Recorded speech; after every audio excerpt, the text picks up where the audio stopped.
हम ये देखते हैं कि हेज़नबर्ग अनसर्टेनिटी प्रिंसिपल क्या था, जो भी हम इसे फर्स्ट लेक्चर में डिस्कस कर चुके हैं। हेज़नबर्ग अनसर्टेनिटी प्रिंसिपल का मतलब क्या होता है।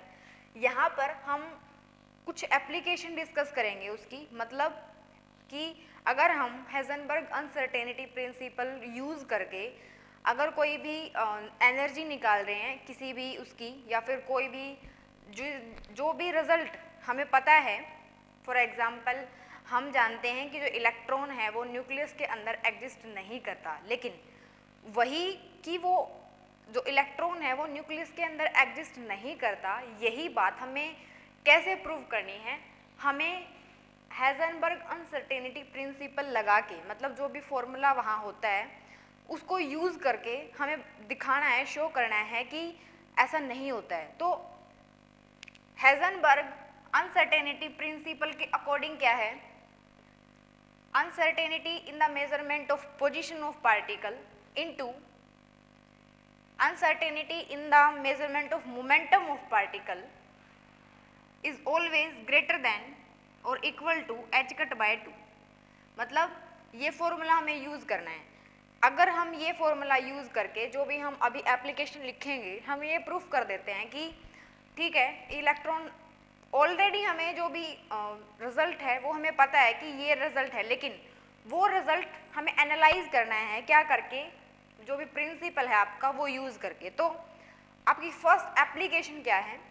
एप्लीकेशन का मतलब क्या होता है कि हम कोई भी कॉन्सेप्ट निकालें और वो सही होना चाहिए बाय यूजिंग दैट फॉर्मूला। मतलब यहाँ पे फॉर्मूला क्या है, हेज़नबर्ग अनसर्टेनिटी प्रिंसिपल का है। तो यहाँ से जो भी आपकी फर्स्ट एप्लीकेशन है, फर्स्ट है non existence of electron inside the nucleus. हम कैसे प्रूफ करेंगे इसको वो भी हम देखेंगे, लेकिन सबसे पहले हम सारी एप्लीकेशन डिस्कस कर रहे हैं कि जो भी ये है, मतलब फर्स्ट हम ये डिस्कस करेंगे कि जो इलेक्ट्रॉन है वो एग्जिस्ट नहीं करता है न्यूक्लियस के अंदर। ये हमें प्रूफ करना है क्या यूज़ करके, अनसर्टेनिटी प्रिंसिपल यूज़ करके, तभी वो इसकी एप्लीकेशन बनेगी। ओके, सेकंड है कि जो प्रोटॉन है, न्यूट्रॉन है या फिर अल्फा पार्टिकल है, ये क्या करते हैं, न्यूक्लियस के अंदर एग्जिस्ट करते हैं, एग्जिस्ट इनसाइड द न्यूक्लियस। ये भी हम देखेंगे कि हम कैसे प्रूफ करेंगे अनसर्टेनिटी प्रिंसिपल को यूज़ करके, कि हमें कैसे पता चलेगा कि जो भी हमने लिखा है प्रोटॉन, न्यूट्रॉन, अल्फा पार्टिकल इसके अंदर एग्जिस्ट करते हैं। आपकी जो थर्ड एप्लीकेशन है वो है ground state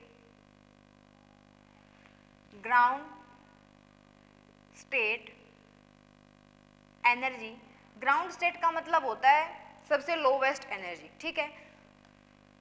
ground state energy of hydrogen atom, मतलब हम क्या निकालेंगे, ग्राउंड स्टेट एनर्जी निकालेंगे हाइड्रोजन एटम की, या फिर इसको बोर प्रिंसिपल भी बोलते हैं, हम यहाँ लिख सकते हैं ब्रैकेट में। जो भी ground state energy of hydrogen atom निकालेंगे क्या यूज़ करके, हेज़नबर्ग अनसर्टेनिटी प्रिंसिपल यूज़ करके। फोर्थ क्या है, फोर्थ हम निकालेंगे ग्राउंड स्टेट एनर्जी ही निकालेंगे उसमें भी, लेकिन वो किसकी निकालेंगे, ground state energy of hydrogen atom, sorry ground state energy of hydrogen atom तो हमने थर्ड में डिस्कस किया है।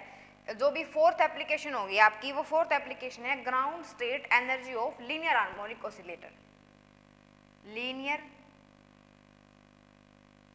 हार्मोनिक ऑसिलेटर, ठीक है। तो वन बाय वन हम डिस्कस करेंगे। इस लेक्चर में हम फर्स्ट 2 एप्लीकेशन डिस्कस करेंगे, जो बाकी की 2 है वो हम इसे नेक्स्ट लेक्चर में डिस्कस करेंगे। तो फर्स्ट पे फोकस करते हैं। सबसे पहले हम देखते हैं non existence of electron inside the nucleus. इसमें हम उल्टा लेके चलेंगे। उल्टा लेके मतलब हमें प्रूफ करना है कि नॉन एग्जिस्टेंस मतलब इलेक्ट्रॉन एग्जिस्ट नहीं कर रहा है न्यूक्लियस के अंदर, लेकिन हम मान के चल रहे हैं कि जो इलेक्ट्रॉन है वो न्यूक्लियस के अंदर एग्जिस्ट कर रहा है। अगर इलेक्ट्रॉन न्यूक्लियस के अंदर एग्जिस्ट कर रहा है तो इसका मतलब है कि जितना भी साइज है न्यूक्लियस का उसके अंदर ही एग्जिस्ट करेगा। मतलब एग्जैक्ट नहीं है कि इलेक्ट्रॉन जो है वो कहाँ पर है, मतलब अनसर्टेनिटी है उसके अंदर, हम नहीं जानते कि कहाँ पर है। तो जो भी वो अनसर्टेनिटी है, मतलब इलेक्ट्रॉन की जो भी probability of finding the electron in nucleus, वो हम क्या मान रहे हैं, डेल एक्स मान रहे हैं। मतलब कि जो डेल एक्स है उसका मतलब क्या है, uncertainty in the finding the electron inside the nucleus.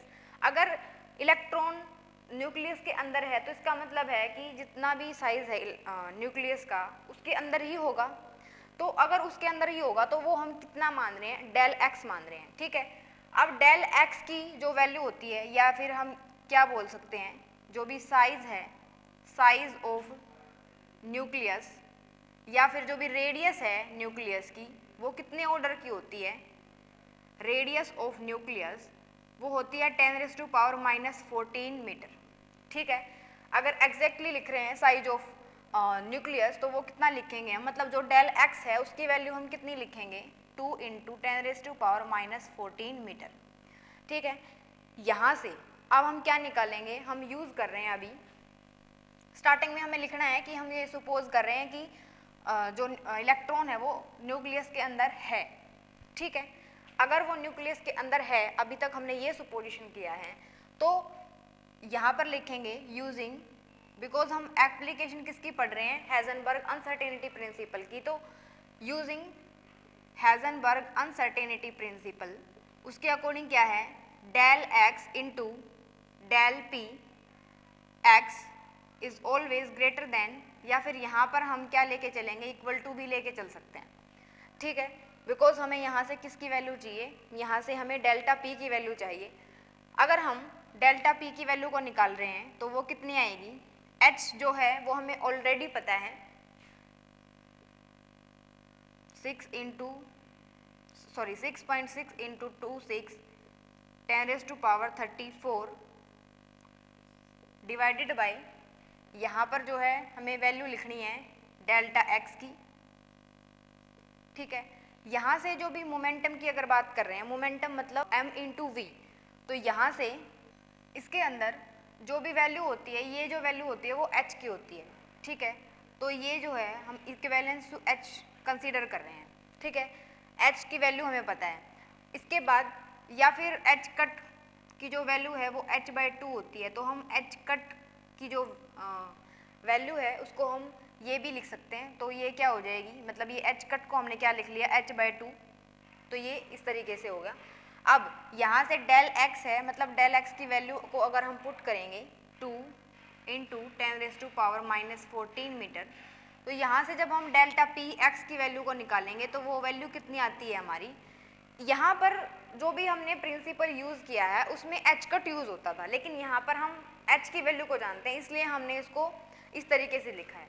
तो अगर हम डेल्टा पी एक्स की वैल्यू को निकालेंगे तो वो वैल्यू कितनी आएगी, 5.725 × 10⁻21 kg मीटर पर सेकेंड, ये जो है वो हमारी मोमेंटम की वैल्यू आएगी। अब इसको हम क्या ले सकते हैं, इक्विवेलेंस टू, मतलब जो भी डेल्टा पी एक्स है वो इक्विवेलेंस हो सकता है पी एक्स के, तो ये वैल्यू हो गई हमारी इसके इंटू 10⁻21 kg मीटर पर इनवर्स। ठीक है, यहाँ से हमें पी एक्स पता चल गया। अब हम क्या निकाल लें, अगर हम एनर्जी निकाल लें इलेक्ट्रॉन की तो वो किसके बराबर आएगी, अगर हम एनर्जी की बात कर रहे हैं, एनर्जी किसके इक्वल होती है हमारी, px² डिवाइडेड बाय 2m। यहाँ से हमें px की वैल्यू पता है, तो एनर्जी जब निकालेंगे मतलब px की वैल्यू को पुट करो 5.725,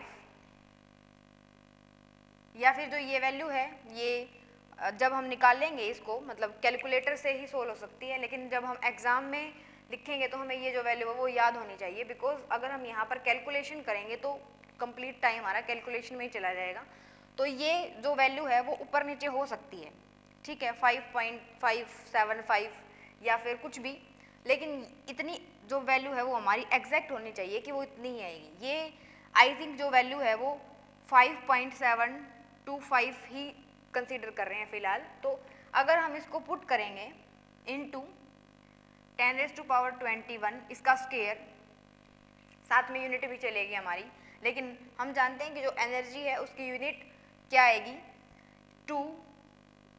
जो भी m होता है, m क्या होता है, मास ऑफ इलेक्ट्रॉन है यहाँ पर, तो उसकी वैल्यू होगी 9.1 इंटू 10⁻31। यहाँ से जब हम वैल्यू को सॉल्व करते हैं तो हमारे पास क्या आता है, ये वैल्यू आएगी हमारी 97 मेगा इलेक्ट्रॉन वोल्ट। ये जो है वो एनर्जी की वैल्यू है। अगर एनर्जी की वैल्यू हमारे पास क्या आ गई, 97 मेगा इलेक्ट्रॉन वोल्ट आ गई, तो यहाँ से हमें क्या पता चल रहा है कि अगर इलेक्ट्रॉन न्यूक्लियस के अंदर है तो उसकी एनर्जी जो है वो इतनी है, ठीक है। लेकिन हम ये जानते हैं, एक्सपेरिमेंटल डाटा ये कहता है कि जब भी इलेक्ट्रॉन मतलब इस टाइप से एक एक्सपेरिमेंट करते हैं हम, जब भी न्यूक्लियाई से इलेक्ट्रॉन अगर बाहर आएगा तो वो मतलब एक तरीके से एग्जिस्ट नहीं करता उसके अंदर। लेकिन जब भी न्यूक्लियस की बात कर रहे हैं तो जितनी एनर्जी होती है इलेक्ट्रॉन के पास वो 4 मेगा इलेक्ट्रॉन वोल्ट ही होती है, वो 4 MeV होती है। जब भी इलेक्ट्रॉन जो है वो न्यूक्लियाई से एमिटेड अगर होगा तो उसके पास सिर्फ इतनी एनर्जी होती है। लेकिन अनसर्टेनिटी प्रिंसिपल से एनर्जी कितनी आई हमारी, 97 MeV आई।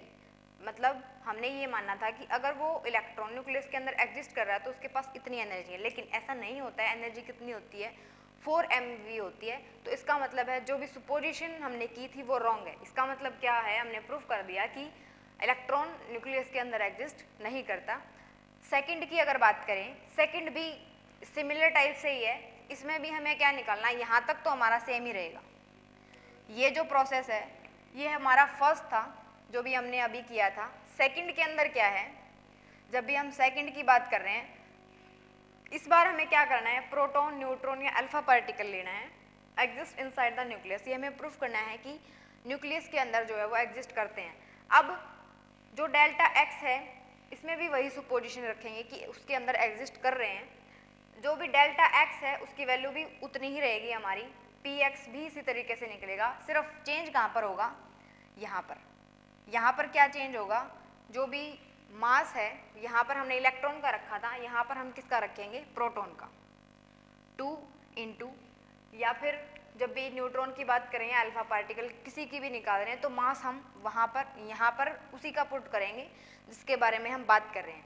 तो यहाँ से जब एनर्जी निकलती है, जब भी प्रोटॉन की एनर्जी निकालेंगे हम, ये इलेक्ट्रॉन की बात थी, जब भी प्रोटॉन की बात करेंगे तो यहाँ पर जो m की वैल्यू है वो किसकी पुट करेंगे, प्रोटॉन की पुट करेंगे। वो किसके इक्वल होती है, 1.67 इंटू 10⁻⁻27। जब हम इस वैल्यू को सोल्व करते हैं तो ये वैल्यू हमारे पास कितनी आती है, 52 keV आती है। ये जो एनर्जी है वो जो एनर्जी है वो कम है।